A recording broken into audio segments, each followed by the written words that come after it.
Pour devenir un journaliste connu et reconnu, il y a plusieurs filières. On peut avoir l'appui de sa famille, comme Benjamin Duhamel, ou on peut faire son coming out LGBT, comme Jean-Baptiste Marteau, en 2018 sur France 2, devenant ainsi une figure des médias. Le journaliste naît en 1983 dans une famille de bijoutiers. Enfant, il rêve de devenir présentateur TV, comme il le confie dans une interview accordée à Télé Loisirs en juin 2019. Après une formation en droit à Paris, Jean-Baptiste Marteau se lance dans une carrière de journaliste télévisuel avec un premier poste chez Equidia. Il présente ensuite le journal de l'Équipe TV. Il hérite de la passion familiale de l'équitation, faisant même partie de l'équipe de France dans la catégorie des moins de 20 ans. Il commentera les épreuves d'équitation des Jeux Olympiques d'été en 2024. Il se tourne vers le journalisme politique à partir de 2008 sur LCI et connaît ses premières heures de gloire à partir de 2013 lorsqu'il rejoint France 2 sur 13h15 le dimanche. C'est surtout à l'occasion de remplacements de journalistes qu'il se fait remarquer avec des records d'audience, notamment lorsqu'il remplace avec talent et succès Laurent Delahousse en 2018. Il se trouve alors au cœur d'une polémique. Le journal qu'il présente le 10 août 2018 est accusé de diffuser une fake news au sujet de Vladimir Poutine.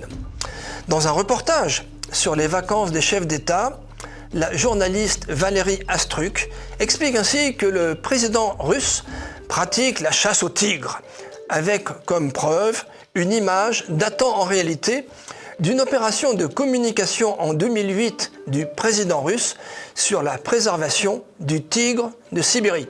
Cet infox vaudra à la journaliste un Bobard d'or en 2019. Militant pour la défense des minorités LGBT, il cofonde une association pour défendre les personnes LGBT potentiellement victimes de discrimination au sein de France Télévisions et garantir la visibilité LGBT à l'antenne.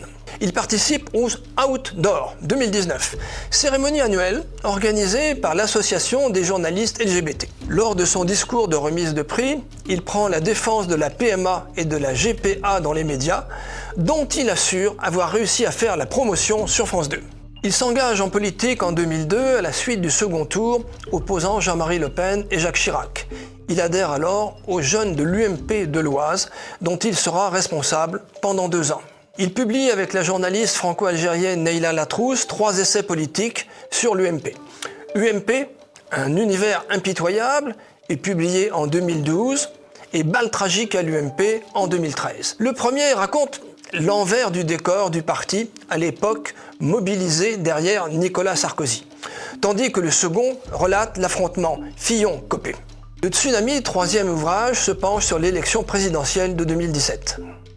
Jordan Grévet, dans un article publié sur Closer, le 24 août 2015, le surnomme le Ken de l'info. On ignore si la qualification est ironique ou élogieuse.